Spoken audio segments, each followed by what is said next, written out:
예전에 섬기던 교회에서 제가 부목사로 사역을 할 때였습니다. 그때 교구를 담당하면서 우리 교구 식구들과 함께 또 구역마다 함께 예배를 드리고 신방을 가졌던 시간들이 있었는데요. 그때 한 구역을 방문했던 기억이 떠오릅니다. 구역장님께서 직접 본인의 가정으로 그 구역 식구들을 다 초대해 주셨어요. 이 구역 식구들이 한 10분 정도 되셨는데 그분들이 함께 저와 함께 그 집을 방문해서 함께 예배를 드리고 함께 점심 식사를 나누는 그 시간이었습니다. 그 집에 들어가기부터 이미 그 집안에 너무나도 이 맛 좋은 향이 그 집안을 가득 채워서 신방 예배를 드리면서 그 생각을 했습니다. 오늘 예배는 짧아야 되겠다. 그래서 빨리 예배를 드리고 함께 귀한 식탁의 교제를 나눠야 되겠다, 그런 생각을 했었는데, 예배를 드리고 나서 함께 또 준비했던 정성스럽게 차려주신 그 식탁을 또 함께 구역 식구들과 마주하면서 식사할 준비를 하는데요, 갑자기 그 구역 식구들이 웅성웅성 거리기 시작하는 겁니다. 왜 웅성웅성 거리는가? 주변을 보니까 그 집의 주인이었던 그 구역장님이 보이질 않는 거예요. 그래서 이상하다 싶어서 한 구역 식구에게 물어봤습니다. 구역장님은 어디 가셨습니까? 그러자 이분이 상당히 또 이렇게 난처해하면서 결국 저에게 이렇게 이야기해 주셨습니다. 목사님, 구역장님이 오늘 구역 식구들과 목사님 오신다고 새벽부터 일어나서 정성껏 음식을 준비하셨는데 그만 밥을 안 해놓으셨다는 겁니다. 맛 좋은 음식들, 반찬들, 이런 맛있는 음식을 다 너무 신경 쓰시다 보니까 그만 밥솥에 그 밥을 하신다는 것을 잊으셨다라는 거예요. 그래서 사람들은 이미 와 있고 또 상을 차리다가 뒤늦게 깨닫게 되어서 그 어쩔 수 없이 그 진수성찬을 뒤로 하고 또 이 구역장님은 급히 가까운 편의점에 햇반을 사러 데려가셨어요. 그래서 그 권사님이 다시 그 햇반을 들고 오셔서 또 햇반을 데우고 나서 저희들은 밥이 없어도 괜찮다고 했는데 그 권사님이 상당히 당황해하면서 함께 식사를 했던 그런 시간들이 있었습니다. 어쩌면 오늘 우리의 인생도 이와 다르지 않습니다. 내가 어떠한 일을 준비하며 최선을 다해 준비하고 빈틈없이 준비하고 모든 것을 완벽하게 갖춰서 준비한 것처럼 지내고 있지만 우리의 삶을 돌아보면 우리의 계획과 우리의 뜻이 아닐지라도 원치 않는 그 인생의 빈자리가 남겨질 때가 있게 된다는 거예요. 겉으로는 완벽한 것 같지만 실제로 우리의 인생에는 이와 같이 수많은 결정적인 순간에 무언가 하나 빠지게 되는 그러한 상황이 우리 인생에 찾아오게 된다라는 말씀입니다. 오늘 본문의 상황도 마찬가지였습니다. 무언가 열심히 준비한 그 자리에, 축복과 기쁨이 가득해야 하는 그 자리에, 그러한 빈 자리에 또 이러한 일들이 나타나게 된다라는 것. 그런데 성경을 보면요, 하나님께서는 그러한 빈 자리 가운데 역사하시고 그 빈자리 가운데 하나님의 은혜로 채워주시는 그러한 모습을 살펴볼 수 있게 됩니다. 오늘 요한복음 2장의 말씀을 우리가 함께 나누고 또 하나님의 말씀을 들으면서 우리의 삶 가운데 그 빈자리에 역사하시는 그 예수님께서 어떠한 분이신지, 또 그 예수님께서 우리의 인생에 계실 때 우리의 삶이 어떻게 변화될 수 있는지를 오늘 말씀을 통해 살펴볼 수 있기를 바랍니다. 오늘 본문은 우리를 갈릴리 가나에 있는 한 혼인잔치로 인도해 줍니다. 이 이스라엘은요, 이 혼인잔치라는 문화가 정말 크고 중요한 문화입니다. 우리나라에서도 마찬가지죠. 한 가정에 혼인식이 있고 결혼식이 있으면 그 가정은 그 혼인식을 정말 열심히 준비하는 큰 가정의 행사입니다. 그런데 이스라엘에서는 이 혼인 예식이 단순히 그 가정의 축복, 가정의 잔치뿐만 아니라 그 가정이 살고 있던 그 마을 공동체 전체의 축제 시간이 된다라는 겁니다. 그래서 혼인잔치가 열리게 되면 우리 한국처럼 그냥 하루 이틀 정도 시간을 보내는 것이 아니라 적어도 일주일 이상 많은 사람들을 그 가정에 초대해서 함께 식사하고 함께 교제하고 함께 축하해주는 마을 전체의 큰 축제가 되곤 한다라는 겁니다. 이러한 이스라엘의 이 혼인잔치의 문화를 살펴볼 수 있는 그림이 있습니다. 여러분, 프랑스 파리에 가면 세계 3대 박물관 중에 하나인 이 루브르 박물관이 있죠. 그 루브르 박물관에 가면 가장 유명한 그림이 있습니다. 이 사진에도 나오는데 아주 작게 보이는 저 모나리자라는 그림입니다.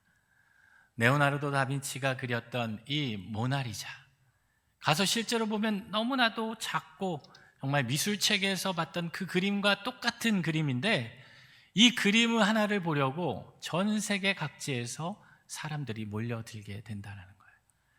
저도 한번 가보게 되었는데, 이 루브르 박물관이 너무나 커서 이 모나리자를 보기 위해서 이 지도를 봤는데 너무 복잡한 거예요. 그런데 이 복잡해도 찾아갈 수 있는 비결이 있습니다. 무엇이냐면 지도를 보지 않고 그냥 사람들이 가는 방향을 따라서 가면 돼요. 모든 사람들이 다 모나리자를 보러 이 한 방향으로 가기 때문에 그곳에 가면 그 방 안에 그 한 작품, 여러 작품들이 있는데 그 모나리자를 중심으로 사람들이 아까 그 사진처럼 바라보고 줄을 서고 사진을 찍곤 한다라는 거예요. 그런데 그 모나리자가 걸려있는 그 방에, 이 동일한 방인데 세계적으로 또 유명한 작품이 있습니다. 그런데 많은 분들은 이 모나리자를 보고 왔음에도 불구하고 그 작품을 봤냐라고 물어보면 그 작품이 있는지조차 몰랐다라고 이야기합니다. 그 작품은 무엇이냐면 파울로 베로네세가 그린 이 가나의 혼인잔치라는 그림이에요. 지금 사진에 나오지만 대부분의 사람들은 그 작품을 보고 있지 않습니다. 아까 모나리자는 사람들이 빽빽하게 그 앞에 모여있지만 그 맞은편 반대쪽에 있는 작품이거든요. 루브르 박물관에 있는 가장 큰 작품 중에 하나인데 이 가나의 혼인잔치라는 그림이에요. 이 그림을 보면 그 당시 혼인잔치가 어떠한 분위기였는지 알 수 있게 됩니다. 정말 수많은 사람들이 모여있고 수많은 음식들, 수많은 종류의 또 정성껏 차려진 그 음식들이 이 잔치를 더욱 돋구어주고 있다라는 것. 그리고 무엇보다도 그 잔치를 더 기쁘고 더 흥있고 의미 있게 만들어주는 것은 그 잔치에 함께 제공되는 포도주라고 말할 수 있습니다. 이 성경에 나오는 이 유대 문화에 있어서 이 잔치에 있어서 포도주는요, 그냥 단순한 음료가 아니었습니다. 그냥 흥을 돋구어주는 어느 술이 아니었다라는 거예요.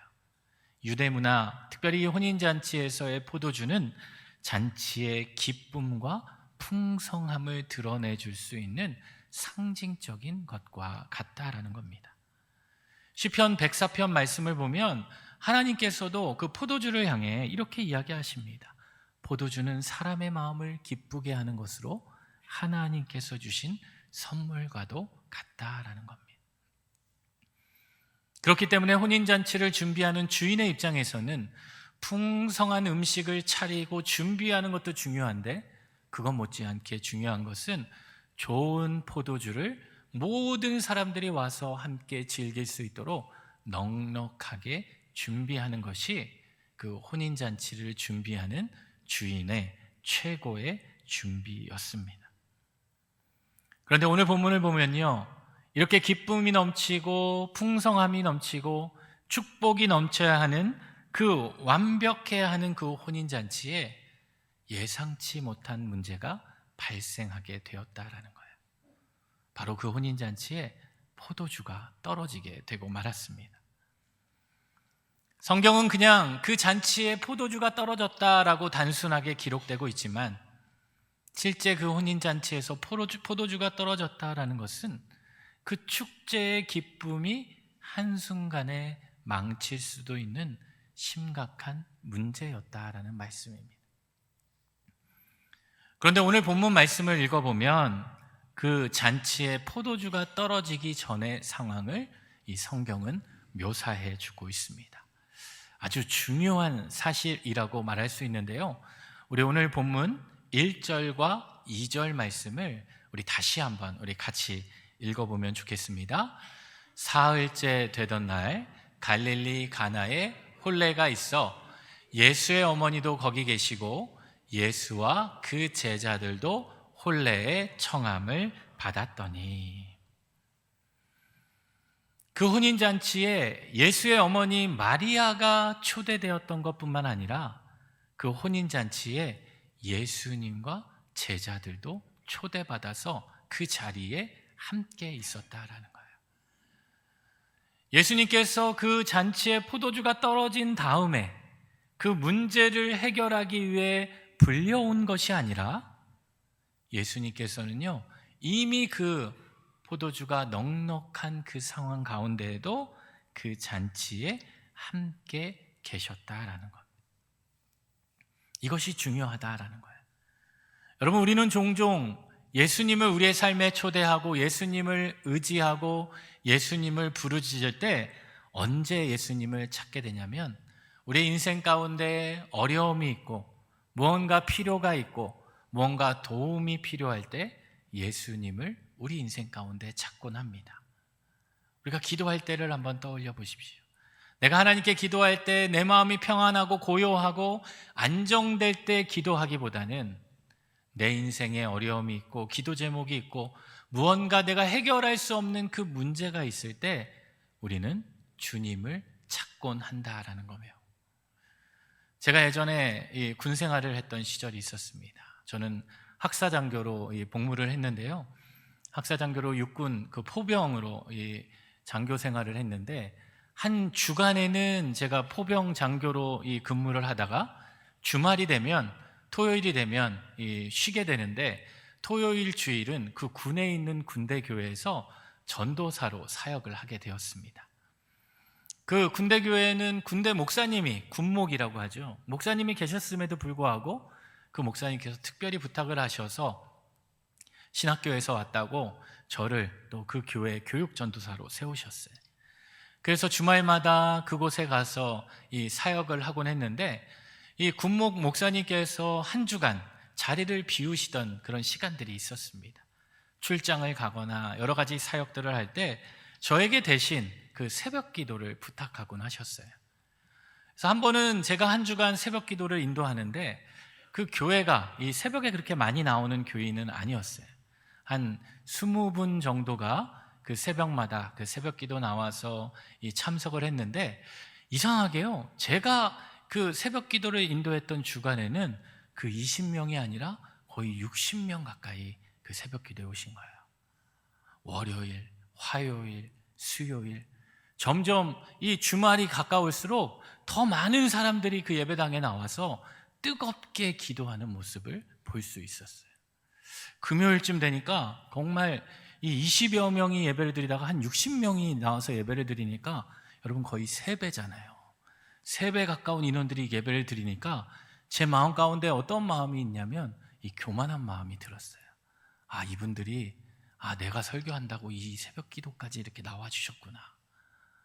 내가 전하는 말씀이 은혜가 있나 보다, 그런 생각을 하고 열심히 새벽 기도에 임했는데, 이 토요일이 되니까요, 그 많던 사람들이 다 빠져나가고 다시 또 원래대로 20명만 남았어요. 그래서 왜 그럴까 하고 나중에 알게 됐는데, 알고 봤더니 그분들이 저 때문에 오신 게 아니라 금요일 저녁 5시에 인사 발표가 있어서 진급을 앞두고 기도하고자 그 주간 새벽에 열심히 참석하셨던 거예요. 그리고 새벽 기도 금요일까지 열심히 나오시다가 그 진급 발표가 끝나니까 이분들이 다 또 원래대로 또 돌아가고 말았던 것입니다. 이처럼 우리는 우리의 인생에 절실함이 있고 우리의 인생에 간절함이 있고 무언가 도움이 필요할 때 우리 주님을 찾고 주님을 우리 인생 가운데 모시는데 익숙한 인생이다라는 말씀입니다. 그런데 오늘 말씀을 보면 우리의 그런 신앙의 모습과 다른 모습을 보여주고 있어요. 이 잔치에 문제가 생기고 나서 예수님을 초대한 것이 아니라 참된 신앙은 위기의 순간에서만 예수님을 찾고 의지하는 것이 아니라 참된 신앙은 삶의 시작부터 예수님을 모시고 시작한다라는 겁니다.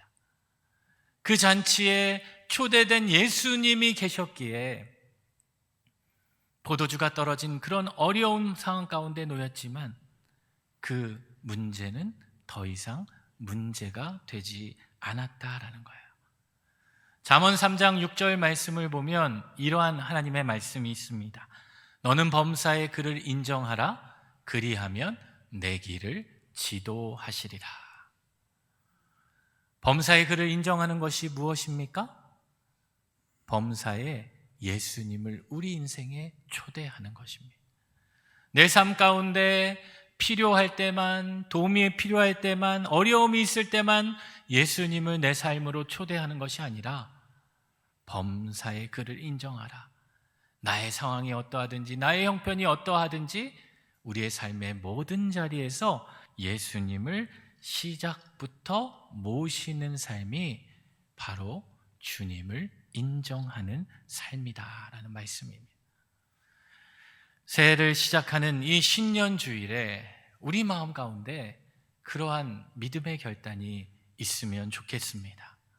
올 한 해 우리의 삶의 모든 그 시작의 자리에서 주님을 모시고 살아가야 되겠다. 내 삶의 모든 자리에서 예수님을 초대하는 인생이 되어야 되겠다. 그러한 결단이 여러분에게 있으시기를 소망합니다. 제가 좋아하는 찬양 가운데 내가 주인 삼은이라는 이 찬양이 있습니다. 여러분도 아마 아시는 찬양이실 텐데요. 이 찬양의 가사를 보면 이러한 가사가 있습니다. 내가 주인 삼은 모든 것 내려놓고 내 주 대신 주 앞에 나가 내가 사랑했던 모든 것 내려놓고 주님만 사랑해. 우리가 주님을 내 인생에 초대한다는 것이 바로 이러한 것입니다. 내가 주인 삼았던 인생의 다른 모든 것을 내려놓고 이제는 예수님으로 충만해지겠다라는 그러한 믿음의 결단입니다. 내가 의지했던 주인 삼았던 것들을 내려놓고 예수님을 내 삶으로 초대하는 것이 바로 우리 인생의 시작이요 출발이 되어야 한다라는 것입니다. 새해를 시작하면서 우리는 올 한 해 계획을 짜고 올 한 해 목표를 세우는 그러한 자리 가운데 있습니다. 그러나 이 모든 계획들보다도 이 모든 목표들보다도 우리가 먼저 던져야 하는 우리 인생의 가장 중요한 질문은 올해 내 인생의 중심에 누가 계시는가입니다. 올해 내 인생의 출발에 누구와 함께 시작하는가입니다. 사랑하는 우리 모든 성도님들의 그 한 해의 출발이 예수님을 여러분의 인생에 초대하는 그러한 한 해가 되실 수 있기를 바랍니다. 이것은 개인의 문제뿐만 아닙니다. 우리 교회도 마찬가지입니다. 새해를 시작하며 우리 괌제일장로교회가 우리가 드리는 모든 예배의 자리, 또 우리가 섬기는 모든 봉사와 또 그 섬김의 자리, 또 여러분의 가정, 여러분의 기업, 여러분의 삶의 모든 자리에서도 동일하게 적용되어야 합니다.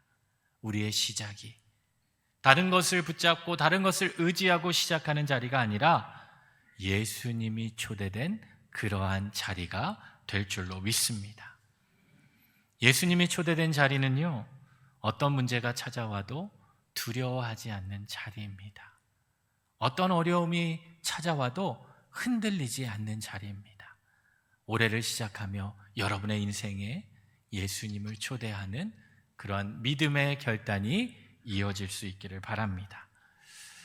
그런데요, 이렇게 예수님을 우리 인생에 초대하는 것이 중요한데 여기서 한 가지 더 중요한, 또 우리가 반드시 기억해야 할 그 사실이 있습니다. 그것은 무엇이냐? 예수님이 초대된 그 인생에도 문제가 생길 수 있다라는 거예요. 예수님과 함께 시작한 그 인생에도 때로는 그 어려움이 찾아올 수 있다라는 거예요. 복음서를 보면 예수님과 함께 그 배에 탄 제자들에게도 풍랑이 찾아오는 것처럼 주님의 말씀을 듣고 출애굽을 하고 가나안으로 향하는 그 이스라엘 백성들에게 그 광야가 있는 것처럼 예수님과 함께 시작한 그 인생에도 때론 원치 않는 그러한 문제가 찾아올 수 있게 된다라는 겁니다. 오늘 이 혼인잔치도 마찬가지였어요. 3절 말씀을 보니까요, 포도주가 떨어진지라 예수의 어머니가 예수에게 이르되 저들에게 포도주가 없다 하니. 예수님이 초대된 그 잔치였지만, 열심히 그 주인이 준비한 잔치였지만 그 잔치에 큰 어려움이 찾아오게 되었다라는 거예요. 앞서서 말씀드렸지만 이 포도주는 단순한 음료가 아니라, 단순한 술이 아니라 그 잔치의 기쁨과 하나님의 풍성한 은혜를 상징해주는 요소라고 말했습니다. 그런데 그 포도주가 떨어졌다라는 것은 그러한 하나님의 축복이, 하나님이 주시는 그 은혜가 끊기게 되었다라는 것을 의미한다라는 말씀이에요. 요즘 같으면 이 잔치에 포도주가 떨어져도 그렇게 큰 어려움은 없습니다. 왜냐하면 가까운 K마트나 가까운 마트에 가서 그 포도주를 사오면 되기 때문이에요. 그런데 그 당시 문화에서는 그것이 불가능했다라는 거죠. 포도주가 떨어졌다라는 것은 이제 그 잔치는 끝이 났다라는 것을 의미한다라는 겁니다. 그 가운데 예수의 어머니가 예수에게 이 사실을 알리게 되었죠. 그러자 예수님께서 어떻게 반응을 하셨을까요? 우리 4절 말씀을 같이 한번 읽어볼까요? 여자여 나와 무슨 상관이 있나이까?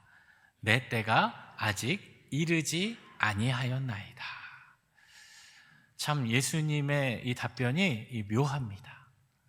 엄마가 그렇게까지 부탁을 했는데 좀 들어주실 법도 한데 예수님의 대답은 이게 나와 무슨 상관이 있습니까? 아직 그 때가 이르지 않았다라며 어찌 보면 거절과도 같은 대답을 합니다. 이러한 예수님의 말을 들은 그 마리아의 마음은 어땠을까요? 아마 제가 마리아였으면 아마 당황했을 것 같아요. 아마 예수님이 또 때로는 한편으로는 이 얄밉게 느껴졌을 수도 있을 것 같아요. 아니 좀 적당히 좀 들어주지, 엄마가 이렇게까지 이야기했는데 뭐 들어주지도 않고 뭐 아직 때가 이르지 않았다고? 약간 당황하기도 하고 또 조급한 마음이 있으셨을 수도 있을 텐데, 그런데 마리아는요 전혀 조급해하지 않았다라는 거예요. 마치 여러분과 같습니다. 여러분 포도주가 떨어졌다라고 해서 여러분 우리는 걱정하지 않아요. 왜 그렇습니까? 예수님께서 물을 변하여 포도주로 만들어 주실 것을 우리는 알고 있고 믿고 있기 때문이에요. 그런데 여러분 이때 이 상황에서 그 말씀을 어떻게 기대하고 믿을 수 있었겠습니까? 그런데 그 마리아는 끝내 조급함에 머물지 않고 예수님을 믿고 있었다라는 거예요. 그리고 문제 한가운데에서 그 예수님을 믿었기 때문에 그의 마음 가운데에는 불안함과 초조함보다 예수님께서 반드시 그 일을 이루실 것이다 라는 그러한 기대가 더 크게 있었다라는 거예요. 그래서 마리아는 하인들을 불러서 그들에게 다음과 같이 말씀합니다. 너희에게 무슨 말씀을 하든지 그대로 하라. 마리아는 그 하인들을 불러서 어떻게 해라, 너희가 가서 예수님께 어떻게 부탁을 해라 요구하지 않았어요. 마리아는 단지 그 하인들을 불러서 예수님께서 너에게 뭐라고 명하시든 그 명하신 대로 순종하라라고 말씀해 줍니다. 이는 단순한 조언이 아니라 신앙의 본질을 꿰뚫는 고백과도 같은 말씀입니다. 그는 상황과 해결을 제시하지 않고 예수님께 무엇을 해달라고 요구하지도 않았어요. 다만 하인들에게 예수님의 말씀에 순종하기를 권면하셨다라는 거예요. 왜냐하면 마리아는 문제 한가운데에 계시는 그 예수님께서 그 문제를 풀어주실 분이심을 확신할 수 있었기 때문이었습니다. 이런 마리아의 모습을 통해 우리는요, 우리의 신앙이 더 깊은 자리로 나아갈 수 있는 그 비결을 찾아볼 수 있게 됩니다. 그것은 무엇이냐? 우리의 인생이 예수님을 초대하는 것이 중요한데, 예수님을 나의 인생에 초대하는 것이 중요한 시작인데, 우리의 믿음이 예수님을 초대만 해놓고 머무는 데서 끝나지 않아야 한다는 거예요. 예수님을 초대한 그 인생의 자리에서 우리가 더 나아가야 할 문제는 무엇이냐? 그 예수님이 우리에게 주신 그 하나님의 말씀을 듣고 순종하는 자리로 나아가야 한다라는 말씀입니다. 그래서 마리아는 그 하인들에게 그렇게 이야기했어요. 예수께서 뭐라 말씀하시든지 그대로 순종하라. 어떤 일을 하실지, 어떤 방법을 하실지, 언제 그 일을 이루실지 그때는 알 수 없지만, 그러나 분명한 사실은 주님이 말씀하시는 그것에 귀를 기울이고 순종하라라는 말씀입니다. 사랑하는 성도 여러분, 올 한 해 우리가 품어야 할 그 믿음의 모습이 바로 그런 모습인 줄로 믿습니다. 하나님께서 우리에게 어떤 말씀을 하실지, 어떠한 해결책을 주실지, 언제 그 일을 하실지 우리는 아직 알지 못합니다. 그리고 그 일을 우리는 이해하지 못합니다. 그러나 우리가 기억해야 할 것은 주님께서 우리에게 주시는 그 말씀에 귀를 기울여야 한다는 거예요. 그리고 그 주신 말씀을 우리가 듣고 순종하며 살아가야 한다는 거예요. 그런 마리아의 권면으로 이 하인들이요, 어떻게 합니까? 주님의 명령을 기다리다가 7절 말씀처럼 주님의 명령을 듣게 됩니다. 우리 7절 말씀을 같이 한번 읽어보겠습니다. 예수께서 그들에게 이르시되 항아리에 물을 채우라 하신즉 아기까지 채우니. 예수님께서 이제 그 하인들에게 명령을 하셔요. 근데 그 명령은 어떤 명령입니까? 이 하인들이 기대했던 명령은 이런 명령이었을 거예요. 저기 가서 저 안에 숨겨둔, 감춰둔 포도주를 가지고 와라. 아니면 그 포도주를 직접 따라주시는 그러한 기적을 원했을지 몰라요. 그런데 예수님께서 그 하인들에게 주신 명령은 무엇이냐? 항아리에 물을 채우라라는 거예요. 항아리에 물을 채우라. 여러분, 이 주님의 명령은 상식적으로 납득이 되지 않습니다. 아니, 지금 부족한 것은 물이 아니라 포도주인데, 아니 도대체 말을 잘못 들으신 건가? 물이 떨어졌다라고 들으신 건가? 왜 물을 채우라고 하시지? 여러분, 더군다나 그 항아리가 어떤 항아리입니까? 6절 말씀을 보면 그 항아리는 보통 항아리가 아니었어요. 유대인들이 정결 예식을 위해 밖에 나갔다 들어오면 어떤 중요한 예식을 위해 손과 발을 씻는 그 물이 담긴 돌 항아리였다라는 거예요. 그 돌 항아리가 얼마나 크냐면요, 그 이스라엘에 가면 이 가나, 갈릴리 가나의 혼인잔치 그 기념교회가 있습니다. 그 교회 지하에 가면 그 당시 사용했을 거라고 추정되는 이 돌 항아리가 이 전시되어 있는데, 마치 그 절구와 같은 그 돌 항아리예요. 근데 이 항아리의 규모가 얼마나 크냐면 대략 한 항아리 하나당 80리터에서 120리터 정도 물이 들어가는 크기입니다. 그런데 그런 항아리가 무려 6개가 있었다는. 이 하인들이 그 항아리에 물을 채우면서 그들의 마음은 어떠했겠어요? 처음에는 순종했겠죠. 그러나 그들의 마음이 쉽지만은 않았을 겁니다. 여러분, 80에서 120리터짜리 그 돌 항아리 6개 물을, 또 이 하인들은 그 물을 어디까지 채웠냐라고 하면 아기까지 가득 채웠다라는 거예요. 아마 수차례, 수십 번 그 물을 떠다 날랐을 거예요. 지금처럼 이렇게 수도가 발달되어서 수도꼭지를 틀면 물이 나오는 것도 아니고요. 그 당시 물을 기르려면 우물물을 퍼서 날랐어야 했어요. 그런데 그 하인들은 그 예수님의 명령에 토를 달거나 이해되지 않는다라고 해서 따지지 않고 그 말씀에 순종했다라는 거예요. 납득이 되지 않았지만, 이해되지 않았지만 그들은 그 말씀 그대로 순종하며 섬겼다라는 거예요. 그것도 적당히 순종하지 않았어요. 그냥 한눈 신용하면서 순종하지 않았어요. 적극적으로 주님의 말씀에 순종하여 그 물을 아기까지 채웠다라는 거예요. 그러자 예수님께서 그 순종하는 하인들에게 8절 말씀을 보니까 이제는 떠서 연회장에게 갖다 주라라고 명하십니다. 여러분, 점점 그 말씀이 이해가 되지 않죠. 아니, 물을 떠서 그 항아리에 담으라고 하시더니 이제는 또 그 물을 떠서 이제는 연회장에게 갖다 주라라는 거예요. 사실 아직까지 그 하인들은요, 자신들이 담아놓은 그 항아리의 물이 포도주가 되었는지는 확인하지 못했습니다. 다시 말하면 그들이 순종했던 것은 그 물이 포도주가 변화되었기 때문에 순종한 것이 아니라 그들은 주님의 말씀 자체에 순종했다라는 거예요. 그리고 그들의 순종의 결과 그 물이 처음보다 더 좋은 포도주로 변하는 기적이 일어나게 되었다라는 거예요. 그런데 이런 기적도 놀라운 기적인데요, 더 놀라운 기적은 무엇이냐?